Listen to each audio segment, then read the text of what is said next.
Hello, hello, ladies and gentlemen. This is your girl Mitzi, and this is Mitzi. Let's think about it. Today, we are really thinking about healthy boundaries. That's something that we really need to start thinking for ourselves and with the relationships that we have with other people.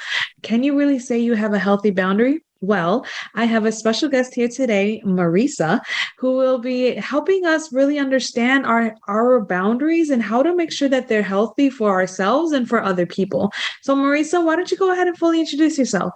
Wonderful. Yes, my name is Marisa Ferrera, and I was telling Mitzi just before we got on that I'm originally from Ontario, Canada, and now I live in Colombia, South America, where it's beautiful weather year round. But a little bit about my background. Like a lot of people, I grew up in a very dysfunctional home. I experienced a lot of physical and emotional abuse and witnessed my sisters and my mom experiencing the same. And so, because of that trauma, I found myself really shutting down at an early age to protect myself from feeling pain. And so, I realized when I was a young adult that I really had no self confidence, no self esteem, and no voice, and certainly no boundaries, because I really didn't even know myself enough to know what my boundaries could be or what I would want them to be.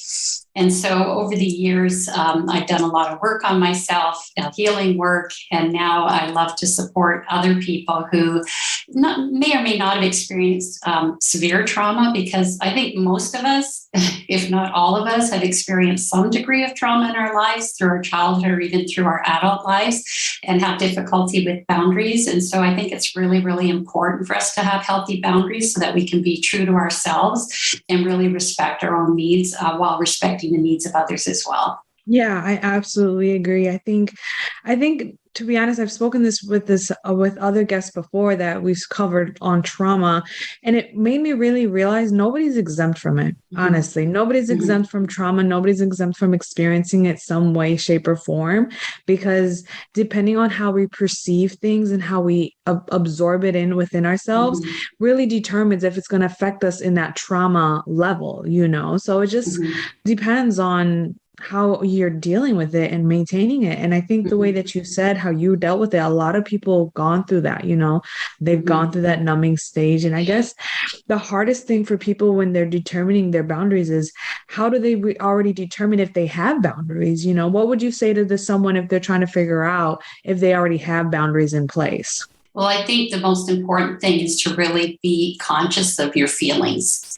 And like I said, it's difficult if you're disconnected from them, right? Because there was a time when if somebody asked me how I felt about things, I'd be like, stare at them with this blank state, like, I don't know. So the most important thing is to really connect with your feelings. And if you are shut down and have difficulty with that, that would be the first step, because until we can connect with our feelings, it's hard to know again where our boundaries would be. But once you are connected, we know internally when our boundaries have been crossed. It's anytime somebody may say something to you that you feel something rising within you that you feel is inappropriate or maybe unloving, and just being able to speak about it without the fear of being attacked, or criticized or abandoned, which is a big fear that people have. Really paying attention to when people say or do things that unsettles you in some way. That could be a boundary issue, but it could also be an opportunity to look at what's triggering you. That could be, an up leveling of your wounds that's coming to the surface to be healed. And so there's a fine line there between boundaries and looking at triggers as opportunities to heal, because they kind of go together. Like when somebody triggers you and you feel upset, it's not normally the situation in front of you that's causing as much of the upset as perhaps what happened in the past. And so it's important to really take a look at that as well. But being able to communicate, if somebody says something to you and they're not treating you with the respect that you deserve, with the love that you deserve, to be able to speak up about that, but to be able to do it in a loving way, right? Sometimes people, when they start to experiment or try to set up boundaries that they didn't have, they go from one end of the spectrum to the other. So they go from people pleasing and just kind of going along with whatever anybody wants, to the iron fist, because they're like, they say, I've had it, that's it. I'm not going to let, be a doormat anymore. I'm not going to let people treat me this way. And so they come at it with like a bulldozer. And so either extreme is not really healthy, but when we're able to heal from the woundedness that caused us to not have the boundaries, we're able to stand in our power and say, you know what, my relationship with you is important to me, and it's not okay the way you just spoke to me. It's very unloving, it's very unkind, and I would appreciate you treating me with more love and kindness or respect. And if they're not willing to do that, you need to know where your boundary is, and let them know that you're actually going to leave if you're together physically, or tell them you're going to hang up, rather than just hanging up in anger and upset. Does that make sense? Yeah, it makes perfect sense what you're saying. And I loved how you brought up the fact of people pleasing and the door and just the bulldozers mentality, because you're absolutely right. There's those wide spectrums, but nobody has really gotten into the middle to really realize, like, you can please people, but you can also please yourself, and you can also stand your ground, Exactly. And I think that's something that we all really need to take into consideration and really think about on our daily lives. And I think the hardest place that people really have that placement of boundaries is within your own home. You know what I mean? Because when you're in your own home, especially as a child, boundaries are always being tested, and discipline is always being forced before respecting the child's boundaries. A lot of times parents perceive their child, okay, you need to listen, or if you don't listen, then you're being disrespectful.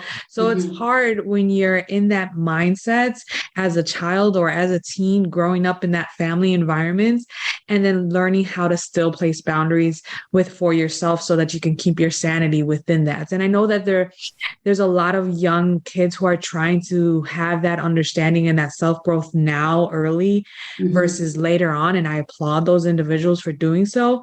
So what advice would you give someone possibly like a teenager or a child who's possibly trying to respect their parents, however, also trying to respect themselves at the same time? What would be some great advice you can give for that? Yeah, that's great. I generally work with adults, but I did work with children in the past. I used to be a school teacher. So we talked a lot about, creating respectful relationships and cooperative relationships.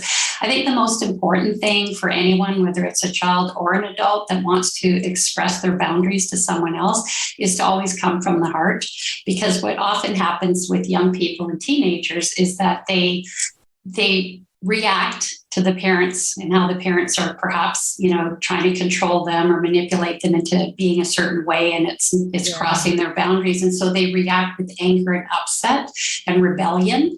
And that just creates more conflict and more disharmony within the relationship. So if they can, and this is hard for a teenager, but if they can understand that their parents don't know any better, like they really don't, they're only doing what they've been taught, what they've learned growing up. And so they're doing the best that they can, and they are doing what they're doing because they do love their kids. Like that's the one thing that, I didn't have to learn, but I did learn through my own healing that even with my abuse, on the deepest level, my father believed that the way he was with me and my sisters was coming from love, because he cared so much. He wanted us to stay on the straight and narrow path and not become delinquent or not become, get into drugs and alcohol. So he just ruled with an iron fist. So as a child, I was terrified of him and I wasn't fond of him at all. But when I started to do my inner healing work, I realized that he didn't know any better. And that was the only way he knew how to express his love, to make sure we didn't get into trouble and all of that. And so with the young people you're talking about, if they can just remember that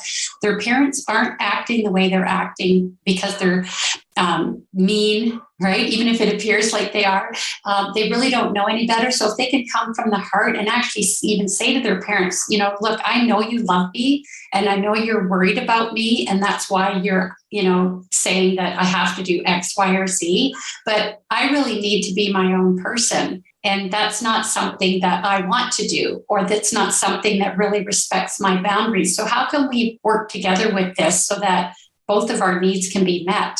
And that's an adult perspective. But sometimes, the younger teenagers, if they have the awareness, the self-awareness and the understanding, they can actually play that role better than their own parents, if that makes sense. Yeah, no, it Right? makes perfect sense because I've noticed that a lot of younger individuals who have that self-awareness very early, they actually educate their parents on Exactly. the matters because, like you Mhm. said, parents, they're just going with the flow and how they're just going back to their memories and how they were raised and how such and such was raised Mhm. and all that stuff. So, yeah, I absolutely understand what you're saying. And it's nice how you're working with adults and it's nice how you did work with children and you were able to give them that type of insights and that perspective because I'm pretty sure you probably helped at least one person really understand it like, that's interesting, and it's funny because when you work with adults and you have this boundary concept, do you ever have a moment where they were like, "Ah, I wish I knew this sooner"? Oh, absolutely. I mean, I felt that way. And that's why when I, was a school teacher and I actually had my own holistic private school for a few years, and I really focused a lot on the social emotional development for the children. And like you said, they were teaching their children because when you were talking about that, it made me remember this experience where one of the parents was speaking not very nicely to one of the students, and it wasn't their child. It was somebody else. I don't remember the circumstances, Yeah. but this 10-year-old very respectfully said to this adult, as he's looking up to this adult who's not speaking to him very kindly, and he said, I really don't appreciate the way that you're speaking with me. Would you please speak to me with more kindness? Or something to that effect. And I was like, wow, I'm like, okay, they really can learn this stuff, right? It's never too early and it's never too late. But certainly the children can teach the adults because we didn't have a lot of that training. Really, we didn't have the tools back then, to learn from our parents, and they certainly didn't have it. So I just feel really grateful that the opportunities are here today. And so yes, I worked with children in the past, and now I say sometimes I'm working with people's inner child and helping them with their adult family relationships, because as you probably know, the family relationships within adult families, like siblings, parents, are the most challenging sometimes. And that's why when people, get together, families for holidays, it's like sometimes not a very happy occasion because all the unhealed wounds from their past and their, family dynamics from the past are just all brought together again. And so the dynamics can be very unsettling. So when even one person in the family can learn some tools on how to communicate from the heart, how to heal, they can shift the dynamics for the whole family. So it's quite beautiful. It is because I'm that person in my family. Okay, there you go. Because I'm the one that when we have family events and my mom goes back to her old ways, I have to Yes, be like, Mom, we're not 5 years old anymore. We're yes, not 19, we're yes, grown women with our own families, you need to take that mind frame out and put us in a yes. different mind frame. And I think that's the hardest things with parents is that you will always see your children as children. And I think that's the problem. We need to remember that they evolve. So we need Mhm, to evolve when they do as well. And mhm. when we finally learn that concept, I think that respect will be there, and that understanding will be there. I mean, my mom is still learning, she's an old mind, so it's okay, but I still love her. But I have to Mhm, put that into perspective too. Like she's just following what she learned and mhm, everything that she's done different, she had to figure out by herself. It wasn't always right, but it wasn't always wrong either. mhm, mhm. And I think once we all realize that main point right there, that we all just are winging it, to be Yes, honest, we could read a million how-to do books yes, and it still won't give us all of the answers that we need on how to exactly live life and how to change our lives and how to evolve our lives. And I think just trying to branch out is important, but I think it's great how you're trying to teach the boundaries within the families when you're older. But what advice do you have for like, relationship wise, like mhm. husband or wife Oh or yeah. that spouse, Mhm. that when they're together, I always feel that there's always some boundaries that are crossed because the other person has a different line to their Mhm. boundary versus Mhm. another. So when Mhm. the other person's upset, the other one doesn't understand, but they don't know where that line is. So what would Okay. you say for individuals or couples who are having that issue with understanding that line? Yeah, and that's part of the family relationships I talk about too, can be within couples. And that's a very great question that you're asking. And I think, again, the most important thing with couples is for them to really sit down and have a heart to heart conversation and to acknowledge that they both want the same thing. Right. And for the one person can start the conversation, the person who's aware, maybe who's listening to this, can just say, I just, can we just create a time when we can talk? I just really want to have a heart to heart conversation with you and see how we can make our relationship even better, because, it's really important to me. When you create a safe space, I think that's really important, because if you just say, let's arrange a time to talk, then the person can get really nervous, like, oh, what do you want to say? And then all their, anxiety starts to come up. But if you start again, always come from the heart. If you say, I want to see, how we can make our relationship better. And with couples, and actually with anybody, if you start with letting the other person express first, because a lot of times we want to share, what we want to say, right? But the other person, if they've got stuff that they need to express, they can't hear you. So you create more space by letting them empty their cup first. And so if you say to them, I want you to share with me, what do you feel is really working well in our relationship? And where are some areas that you'd like to see things change and maybe improve? And then the really important thing there is to be careful not to go into defense. If right? Because if you're going to ask, you need to be ready to hear. And they might say, this person, again, depending on their level of awareness, they might point fingers at you and say, well, I love this, but I don't like it when you do this or you do that. And so when somebody points the finger, we can get our backs up, right? And so if we remember that they're just expressing, the best that they can, and even if they're pointing the finger, it's not necessarily about you. But if you listen to understand instead of to defend, and just to get to the bottom of it, you can come to a much more mutually peaceful resolution and just say, tell me more about that. Or just even take responsibility and say, I'm really sorry that you feel that way. That was never my intention when I do that, to do this. Like, be heartfelt.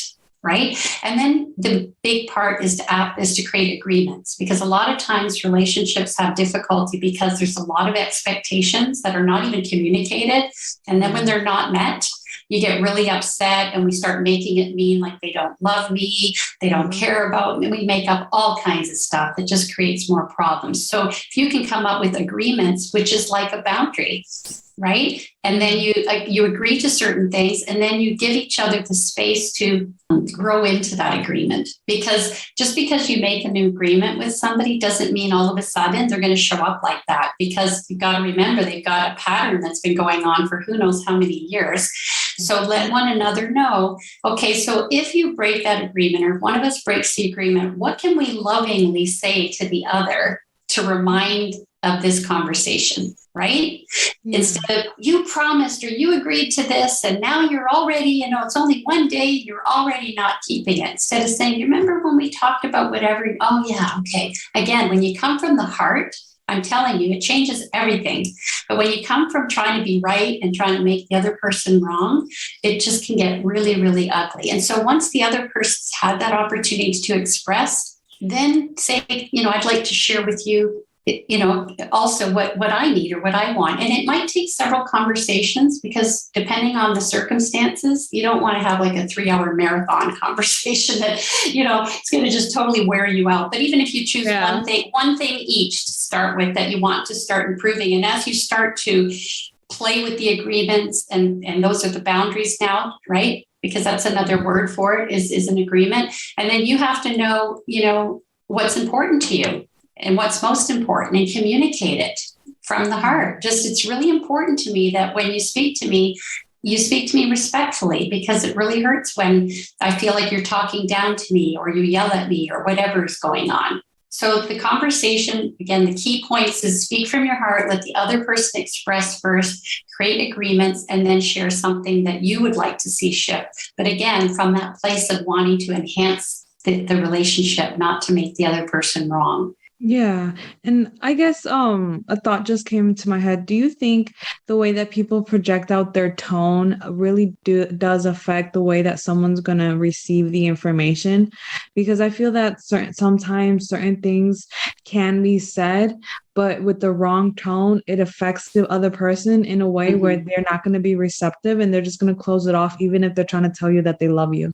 You know, I mean, what would you say to someone who's having an issue when it comes to tone and projecting out their emotions and their hearts? Because the problem is not them projecting out from their heart. The problem is their tone and not knowing how to project that out. Well, when any of us have a tone when we project anything onto someone else, and the tone is not loving, it's, could be harsh or accusational, or it could be demeaning, it could be all kinds of things.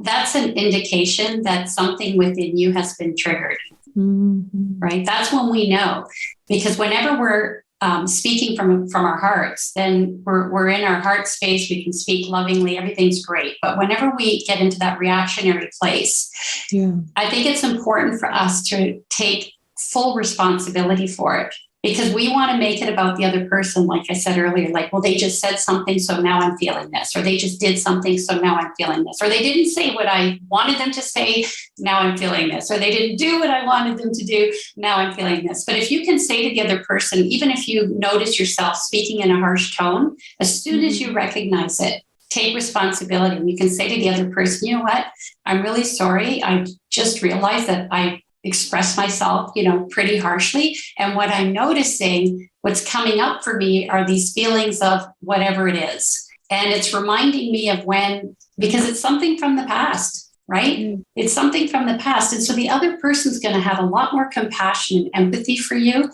if you take responsibility for your own emotions instead of blaming somebody else for them, because we are all responsible for our own emotions. Yeah, I like that. I like the way that you put it. Thank you for that. Thank you. And I guess it just really shows that we have to really allow ourselves to be vulnerable. And we have to allow ourselves to really explore and understand who we are, because I think once we do that, then the compassion and the empathy will really come along when it comes to talking to other people. So thank you. Thank you for sharing that, because I think it's needed. Not a lot of people put all of those pieces to the puzzle and realize, oh, that's the issue. They'll take a few pieces and be like, you know what, there's missing pieces. So obviously it's not my pieces. No, it's the whole puzzle is all you, boo. Yeah. We're totally 100% responsible for our own reactions. But this is the thing. When we get triggered and we just automatically have that knee-jerk reaction because somebody's pushed our buttons, we don't have awareness yet. But that's why when you start to look at, well, who's pushing my buttons the most? And I often tell my clients, whoever pushes your buttons the most, they're actually your biggest teacher. I like that. Right? Because they're showing you the parts of you that have yet to be healed. Because when we're healed, it doesn't matter what anybody says to us. Exactly. It really doesn't, because we know who we are and we can stand on our own divine power, not egotistical power, but heart power, and just respond with love. Even if somebody projects something that could be almost hateful, you could say, wow, I'm sensing like you're really upset right now, instead of taking it in and it's all about you, right? But you can't do that if you still are carrying around all these wounds that you've buried because they're too painful to look at. But that's the freedom, is when we're willing to take the opportunity when somebody pushes our buttons to see it as a gift instead of a curse. It's amazing what can come from that, because you're going to start becoming more self-aware. You do your healing work, and now you can respond instead of react. Yeah, that's absolutely right. Thank you. Thank you so much for your time, Marisa. It has really been a pleasure having this great conversation with you.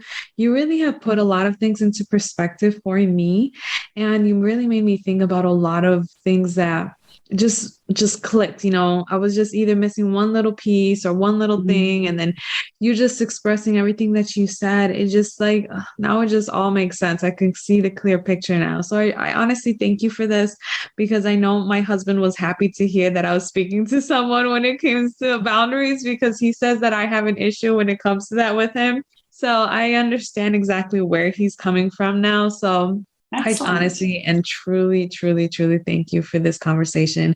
And I guess to start wrapping up the show before it cuts us off, what would be some great advice? I know you've been giving us some already great advice, but what would be some great advice that you can leave off my audience or myself with?